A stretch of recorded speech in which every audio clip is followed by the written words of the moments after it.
More to Marketing. Welcome to More to Marketing, the podcast that explores marketing, product, and everything in between. I'm your host, Susan, and today we are talking about expanding your brand to achieve greater results.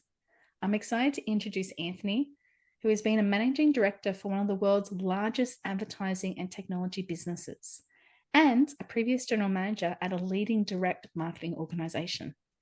In his role, Anthony has helped hundreds of companies expand to reach their full potential. But why am I talking still? Let's introduce Anthony and hear more from him. Hello, Anthony. Thanks, Susan. It's great speaking to you, and I hope you're well. Congratulations on all the success of the podcast. Thank you. I've been following it and love it. Congratulations. Thank you, Anthony. Appreciate that. I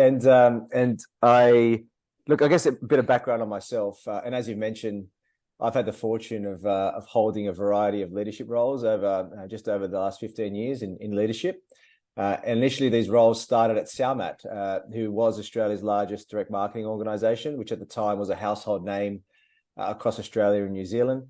There, I was focused on traditional media and later into their digital properties, and it really was a great foundation for me and had me working alongside Australia's biggest brands from finance to telco to traditional retail. So from there, I then transitioned from my general management role at Salmat to Rakuten.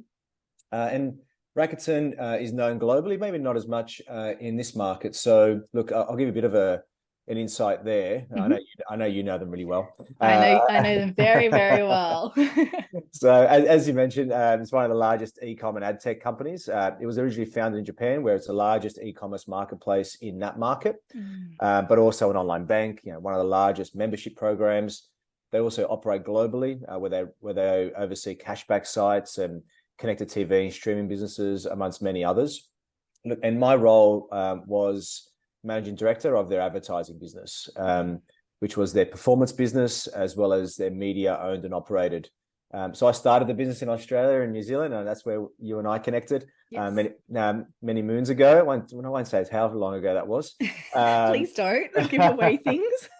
and then I moved over to overseeing the APAC market, so launched the business out in Singapore.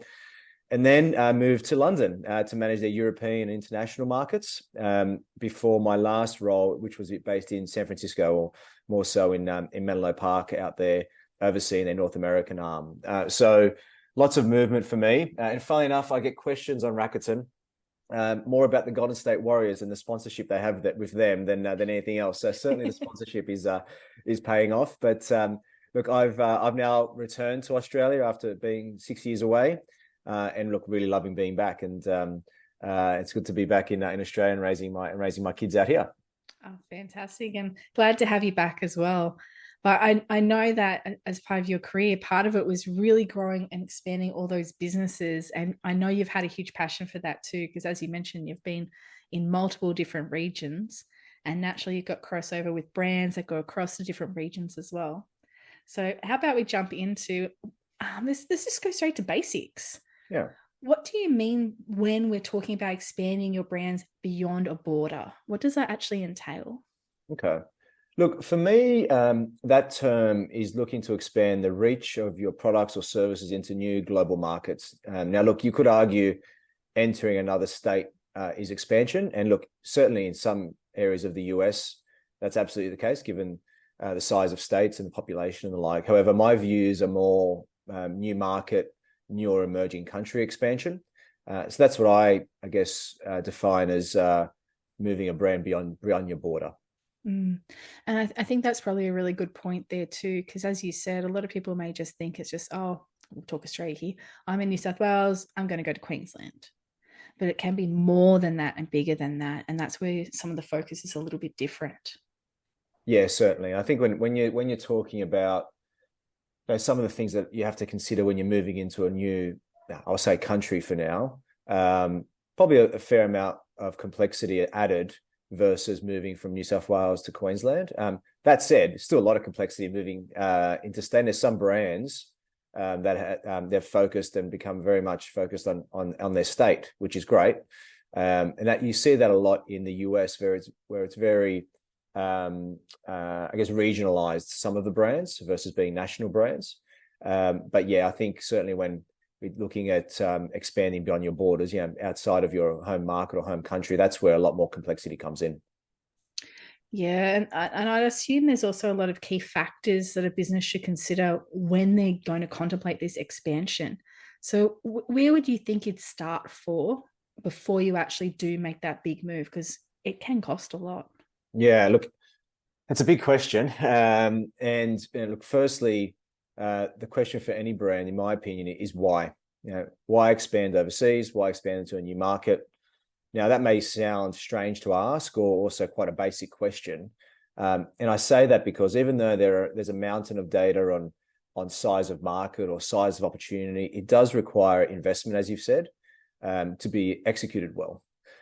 So if a brand has the resources to enter a new market, they should also consider if the new market expansion will negatively impact the investment in their current market and negatively impact their overall local success. So certainly that's one thing to consider initially. But once they have made that decision in regards to expanding, factors such as, look, there's a whole list, market research and selection. So really, no gut feels, I would suggest, or it's really very much around data, as the more attractive markets may not necessarily be the ones right for you.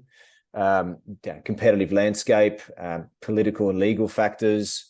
For me, trade policies and local legislation, tax, the less sexy side of business sometimes, but really to understand the ease of doing business.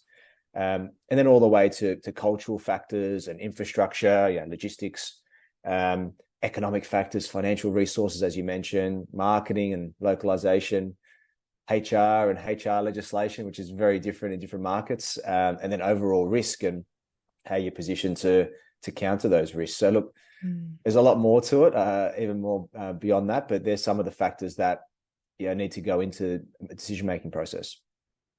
Yeah, 100%. And I think the cultural one is one that people don't think about enough because every country is slightly different and you can't expect that everywhere's going to be the same and how they, like, even your name can make an impact. What are your thoughts of the cultural impact when you're going across borders? Yeah, look, the cultural impact, cultural sensitivity, or cultural understanding. Look, it's easy to say that it's very important, and look, it is. But it depends on the market, and it depends on what stage of the expansion you're in. And again, might sound a little strange, but many brands test the market first. So, for example, they might ship to a market or run marketing efforts, but they leave logistics and setting up offices and showrooms or storefronts. They leave that all behind and keep that in the home market. They just want to test out a market. So that is a good way to test. And in this case, they may decide to test in markets that are most like their home market. So the cultural sensitivities potentially are less impactful than when you're entering completely. So, for example, if you're a UK or a US brand looking to enter Australia, in the early brand, and when I launched Rakuten here, many brands from the US saw great results for just shipping here and running marketing. So US and AU were similar. They didn't bother changing their Z's to S's for us on their site. Some didn't even change their seasons on their on their website. So that was a mistake, I would suggest, but they were open to testing, and many were driving good percentage of online revenue from a new market by doing that. But it really is when you want to enter a market aggressively and scale, when you really need to even take those considerations, I wouldn't say a little bit more seriously, but certainly there's a lot more risks when you do want to enter and scale. Yeah, and for me, one of the classic examples is when movies come out. They do a whole pile of focus groups and research with the audience for the title of their movie alone.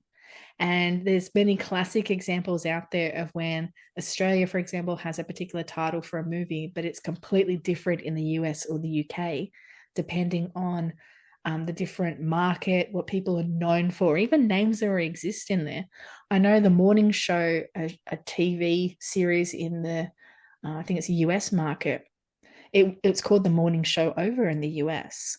And I believe it's got Jennifer Aniston, I think, in it, or someone else. Yeah, but they But in Australia, they can't call it that. They called it something completely different.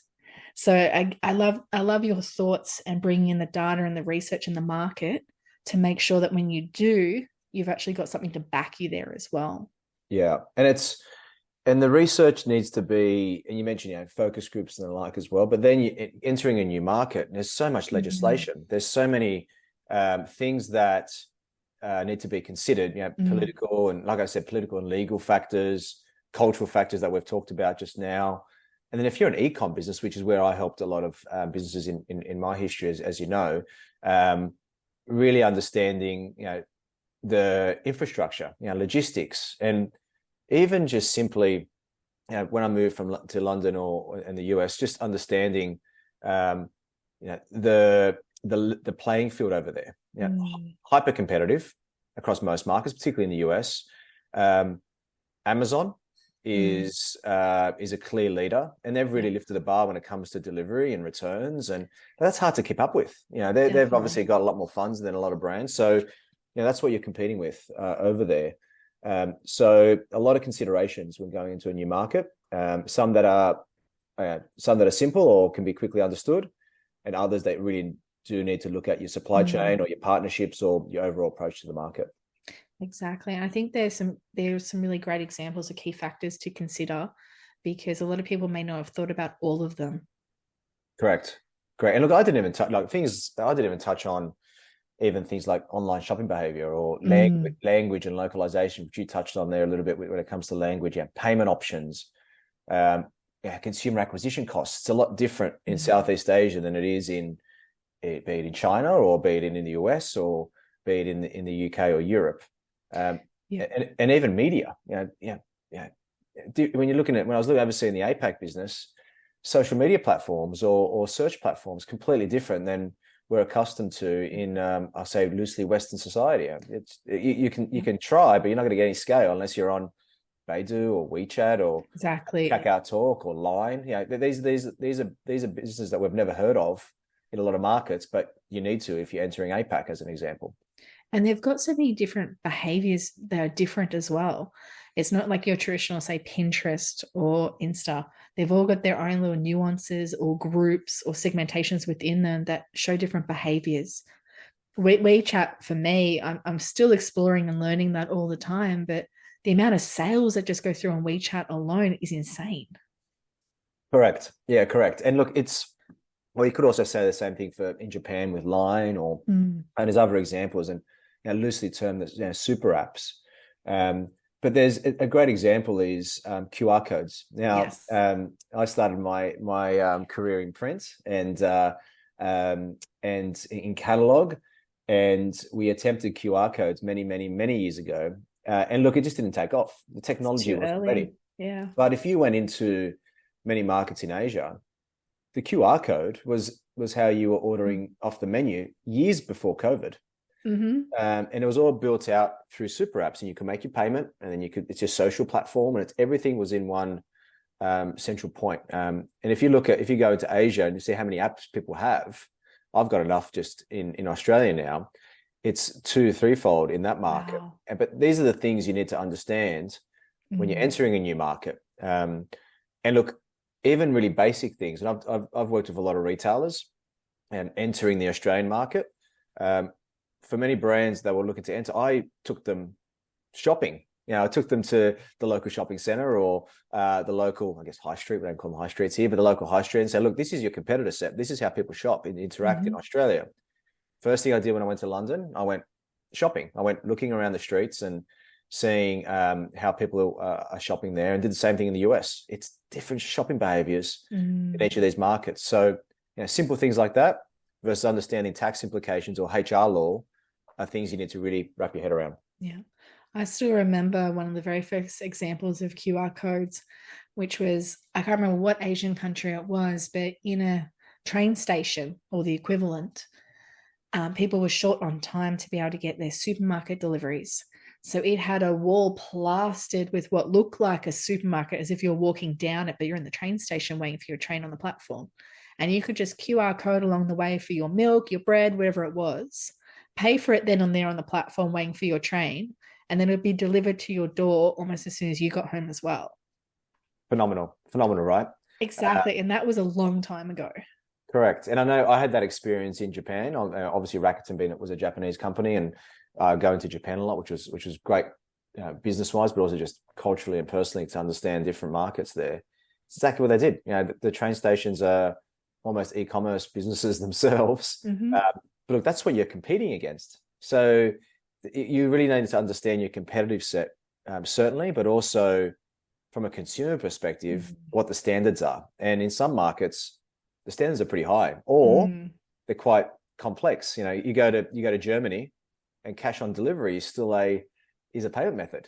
Oh, that's fascinating. I didn't know that. Crazy, right? Well, it's not crazy. It's just different. Yeah. These are the things that you need to understand, even when you're going to markets that you think should be like Australia or the US or UK. So again, things to consider. To actually get out there, get on the road and walk around and experience it yourself. Sounds really simple.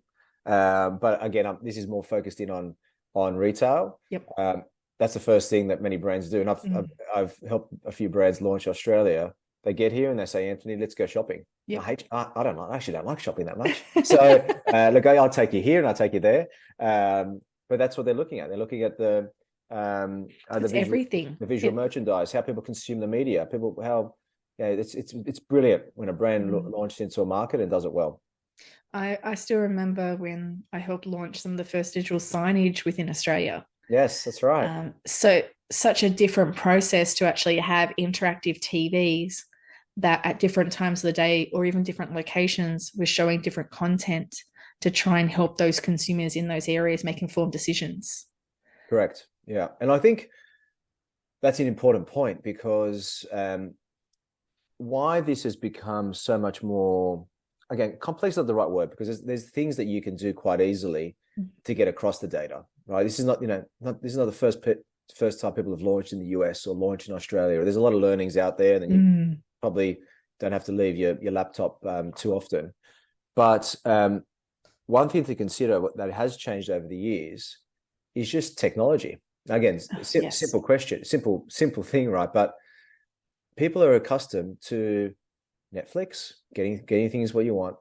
Instantaneous. They're accustomed to Uber. I remember having to call taxis. Now, I'm showing my age a little bit, but you'd waiting 30, 40 minutes at best if you lived in the Western suburbs where I grew up. If they turned up. So now, and Amazon, again, I keep saying Amazon on this podcast, but they're a good example. Standard when they come into logistics and delivery. This is your competitor set.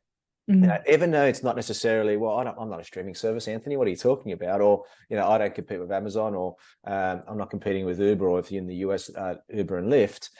For me, that's the standard that the consumers are now comparing you to. I get upset when my Uber's 7 minutes away, not 3 minutes, right? It's so bizarre how expectations have changed. And then these are the things that you need to think about when you enter new markets. And the research is required. Some research is easy to come by. Others, you need to get boots on the ground and go and have a look. And I've said this on many of my other podcasts. I don't think people do enough with data that they've got already before they even go looking for other data. Because I think that if you're, say, I don't know, you've got a digital platform, that means you've got analytics. That means you can actually follow behavior. That means you have a base and you can actually see what people are finding more useful. You could even survey them and find out more information from them. And most of the time, they're willing to share because they're wanting to either improve, and hopefully they're advocates and love you as well. But I think a lot of the time, businesses may even jump to go overseas or go to new markets and don't even look at what they've got now.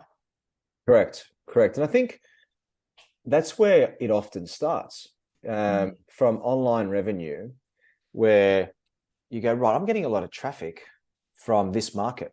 Let me dig into that a little bit more. Okay, let's maybe start to turn on, can we ship there? Oh, we already ship there. Great, we can do that. Our shipping is probably not great. So let's see a partner that can help us get our shipping sorted out a little bit better. Great, there's partners that help you do that.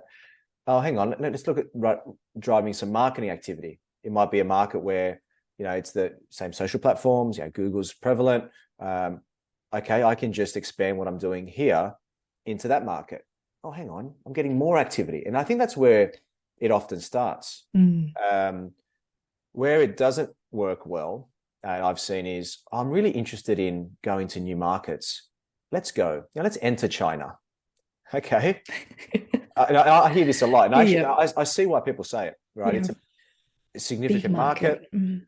Mm. Your product may resonate there. Great. But it's complex. And all those things that I sort of listed out, and I probably listed out, I missed many, that's a lot different than potentially, and it's not easy either, entering the UK or entering the US from Australia. Maybe that's a bit easier, maybe the size of market, but then your competitive set's different. And so these are the considerations and the debates you need to be having internally if you are looking to expand. And that's where a solid business case comes in too. A realistic, true business case where you're not just fluffing the numbers to make it look good so you've got an ego. Yeah, look, and that's actually a really good point. And I've been in conversations where we need to be big in, I keep picking on the US because that's the market I just returned from, because people want to be big in the US. It makes complete sense. But you raised it at the top of the call, on top of the podcast, sorry. Are you thinking about investment there? Because, and look, even in one of my channels when I was at Rakuten, it was affiliate marketing, dominant player there. Even the differences in affiliate marketing from Australia, if you're a big Australian brand running affiliate marketing, the publishers are going to be putting you on their sites and giving you good placements and good access there to their data. Entering the US is a completely different ballgame. If you're not a significant player, which if you're just launching, you're not going to be necessarily, then it's pay for play. Exactly. You have to pay. So different mindset, different budgets required. And that, I think, is the key learning for me. And whenever I talk about expanding globally, you have to keep an open mind. Again, seems simple, but what worked in your market may not necessarily work in the new market. Exactly. And that's where you're going to get other tools out of your kit bag, things like influencers or partnerships.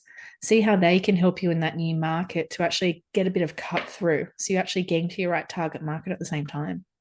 Correct. And we touched on it already, marketing. And these are some of the things that I've sort of seen go wrong. And sometimes marketing is one of those where, and I saw this primarily in APAC, where, as I said, different marketing channels, Baidu and WeChat and Kakao Talk. Is it a marketplace strategy? Is it a KOL or influencer strategy? I've seen brands look to enter with Western search and social strategies. They simply just don't apply. And you also hear a lot of brands making errors when it comes to understanding cultural sensitivity, which you mentioned earlier, which can almost shut you down instantly in new markets. So, lots to consider and lots of research, as you said. I think that's one thing I've seen shift in a lot of marketing when I'm even looking at things like some of the American top marketing spots, like say Super Bowl, whatever it is. There's a lot more cultural diversity coming out now. I remember 30 years ago where most of the time, if you're in, say, Australia, you'd mostly see Anglo people within the ads. But now, fast forward 30 years, it's now a mixed family or mixed situations. So I'm seeing a lot more of that now appear in other cultural pieces as well, not necessarily from the Asian areas, but definitely from UK and USA. I'm starting to see more of that blended approach to marketing visuals, at least, so that they're trying to represent more people. Well, society is diverse, isn't it? Exactly. And typically your consumer base is diverse. And if you're appealing to only one cultural background or whatever it may be, then you're limiting your ability to grow. And you're also not being inclusive when it comes to others testing out your brand. So you may have target audiences and demographic profiles of your product, and that's marketing, right? You've got to do that. But I think where brands have understood now is that, firstly, your target market still probably respects and appreciates diversity in what they're seeing, the different thoughts, different processes, etc., and everything that comes with that. But your consumers are now, I would presume, a lot more diverse than maybe they were before. Exactly. And they're the things, imagery is a big one when you're entering a new market. You talked about APAC. Got to get that right, or else you're not going to have people that can resonate with your brand. And I think that's where a lot of it comes down to. And I think that's probably, correct me if I'm wrong, where some of the mistakes really happen when entering and expanding into new markets is that they don't consider that what they've got now in their current kit of this is my visual, this is how my colors are, whatever it could be, they may not understand how they transfer when they go over to another market. Yeah, that's a really good point. And not necessarily to counter that, because that is absolutely key. But what we've seen, certainly I've seen over the years, is that we've become, as consumers, and particularly the new generations coming through, they're a lot more globally minded and culturally Mm. aware, I would suggest, right? So, and as an example, for US brands, when I was over there, they wanted to appeal, as I mentioned earlier, to the Chinese market, to China, Mhm. and I gave you to give some advice in terms of entering that market, which we talked about, and it comes with nuances and things, and a lot of things to consider. And a lot of brands, what I did say to a lot of brands were, look, that market is already finding your brand in the US. They're accustomed to shopping on Mm. US sites. They work through their social network, influence our key opinion leaders, and understand your brand already. The Mm. data is telling us that they're already drop shipping from US into China. Yep. So US brands, well, and I've said, well, you may not need to enter right now if you haven't got the funds and you're not prepared to invest. There are things you can do to still appeal to those consumers, be it being on China-focused publishers, if you're in the affiliate world or in the display world. And that's where you can start to change your imagery and change your content for those publishers. You Mm. may not need to change your site, but at this point, but you can do things that appeal to that user base if that's what you want to do. So Mm. I hopefully I haven't scared the audience with saying, look, it's complex, but because it is, I think that's stating the obvious. But there's also things you can do to test before you launch into a new Mm. market. And entering APAC, you'll be surprised how savvy APAC consumers are. Probably the most savvy in the world. They will figure your brand out. But if you offend them, Mm. then good luck getting them back. Yeah, and that again is those nuances you spoke about too, which I really do appreciate. But do you think there's any other key ones that really stick out to you about key mistakes people should or businesses should really make sure that they don't make? Like offending is definitely up there high, making sure that the audience understands the product and potentially even the why of going into the market. Mm. Are there any other key mistakes that you think of, maybe just one more that might help businesses understand what to avoid? Yeah, I'll give you maybe two if I can squeeze in two. Go for it. The first one we talked about, so I'll move quickly through it, but it is very much around that investment. Now, Mm. it sounds again simple, but the big mistake that people make, for firstly, is they don't test. So we talked about testing; Mhm. they're not testing; they're trying to enter. So that's a mistake. You need to be looking at testing. I would suggest, because mistakes can happen, but when executed correctly, can be really lucrative when you enter a new market. So testing again sounds Mhm. basic, but people are a bit more People skip excited. it. They skip it and they try and enter. But that lack of investment, we talked about marketing and mistakes people can make, but that lack of investment in new markets is where I've seen people really not meet the opportunity, Mm. but more so place their existing business under extreme burden. So tackling a new market like the US, for example, is lucrative. They operate somewhat similar to Australia, but it's very costly to win Mm. market share and it's highly competitive. So, and service and delivery and the like that I've talked about already. So, really something to think about Yep. is, are you prepared to invest in this market? And the other one, which people often forget about, is that HR or people and culture Mm. perspective. When you're entering a new market, um, to think that, and I hate giving examples, but to enter the French market from the UK, just HR law is a lot different. Mm. Okay. Hiring, terminating is a lot different. So you need to consider that. Make sure you don't get caught out. Yeah, well, you just need to understand that it's going to, and even just to hire people, from Australia when I went to the UK, I used to think, well, hang on, why have you got 3 months notice period? Mm.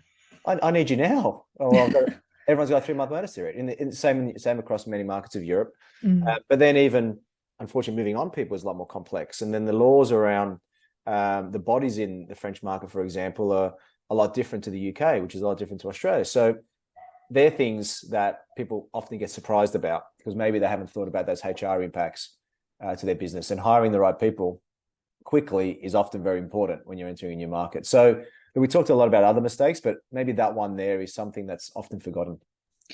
Yeah, I do agree. I had no idea about that. So that was very informative for me about how Europe is a bit different there.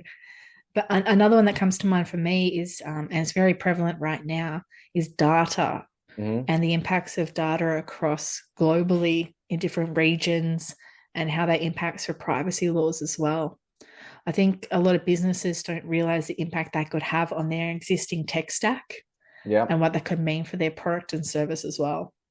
correct. And GDPR in Europe was pretty sure it was the first real, Mm, regional drive here. We saw it in California, in the US, and we're seeing it in Brazil, and we're seeing it in other markets. And it's something absolutely to consider, and that is really important. Actually, I'm glad you raised it because if you get that wrong, mm, it can be very, very costly, as you've yeah. seen with a lot of the big tech companies that have made errors there. So, and if you're a smaller business and you get that wrong, and I just said how costly it can be to enter a new market, and then you also get hit with a fine. Mm, But also, your consumers are concerned about how you've treated their data, then that yeah. is going to be a big risk. So that's something to completely understand. That really comes down to the legislation and Mm. about entering a new market that you need to be aware of. That has really come in the last 5 years, but can consistently evolve. So to keep top of mind, you need to really get the right advice. Yeah, governance is definitely one that I think a lot of those smaller businesses that go, oh, I can just do drop shipping, blah, blah, don't Uh-huh. understand the impact it could have. Correct. And it's being picked up. Yeah, they started with the larger tech companies, as we all saw, but smaller businesses, which probably can't afford the scrutiny there, have been impacted as well. So yeah, Mm, and it's evolving. It is actually really complex, even for big tech companies, mm, to stay across what's happening. And look, we used to have big privacy teams helping us out and advising clients. Yeah, and we had funds to back that. A lot of brands mm, don't. So getting the right exactly. advice is important. 100%. I'm going to change the topic a little bit to make it a bit more happier. Oh, well, I was happy, wasn't Well, we're it? talking about like people losing businesses Oh yeah, sorry and about data and things like that. that. But what excites you about growing brands? I know this is something you love, but what is it that excites you so much?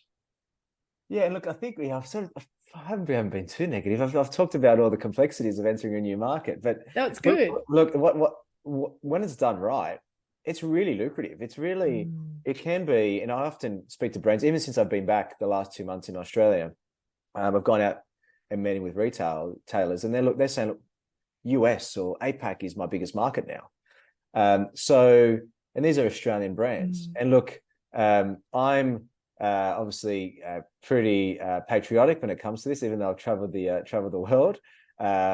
I've built a career around this and love seeing brands expand globally, mm. be it entering Australia from overseas or expanding beyond. And even though I've said, honestly, there's many factors, it is really rewarding. And as a passionate Aussie, I really enjoy seeing brands take on the biggest market in the world, being the US. That's what really gets me excited.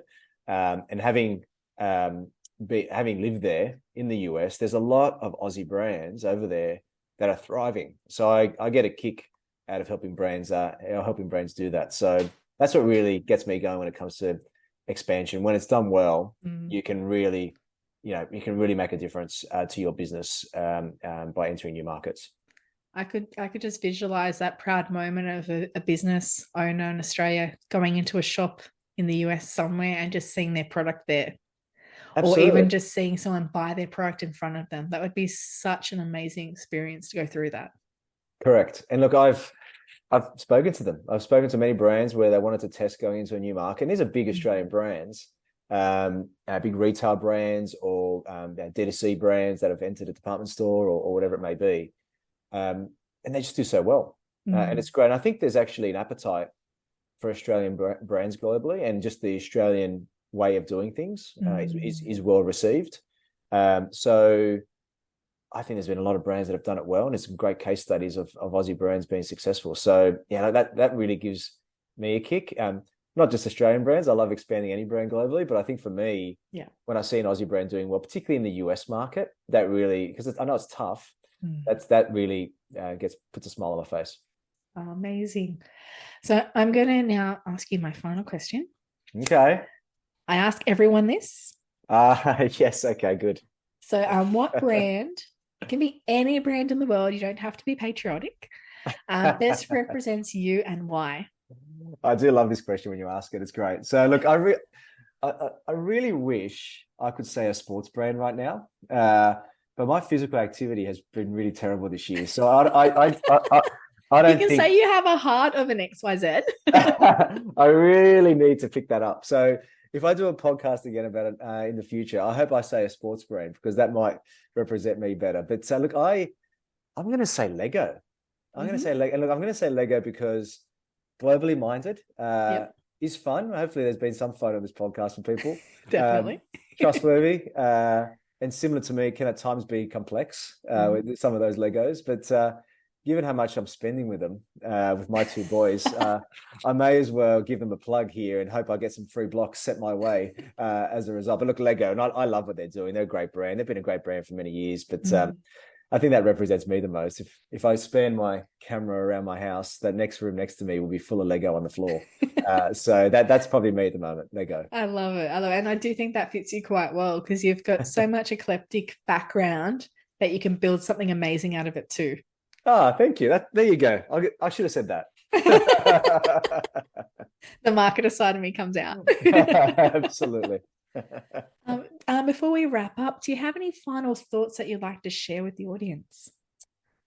Yeah, look, I think when I get asked about global expansion, I say, and as I said earlier, really keep an open mind. An open mind to potentially doing things differently, because what works in your home market may, and it could, but it may need a different approach in new markets. And I think that's, if I was having a final word, that's probably what I'd say to people. Let's keep an open mind, and let's really be successful, because when you do it well, it can be fantastic. So yeah, that's probably my last piece of advice to people. Awesome. Thank you so much, Anthony. So just to recap, we were talking about what is actually expanding into new markets. It is more about the global approach and also looking at the new markets and the emerging markets that make sense for you. But you've always got to go back and ask the question, why? Why are you expanding? And you need to make sure you invest to execute well. Otherwise, you're just going to fall on your face. You want to make sure you have the right impact, and best of all, data and market research will help you get there. Test that market, ensure that you have the right investment, because lack of investment can be one of the big problems that you may face. And don't forget to also include governance, HR, people, and culture. And last of all, have an open mind to your approach, because you don't know what this new market may look until you actually start exploring it. Thank you again so much, Anthony. Thank you. Thanks for having me. Yes, no, I'm so happy to have you here today. But don't forget, everyone else, add more to marketing to your playlist so you don't miss out on any more fabulous guests. More to marketing.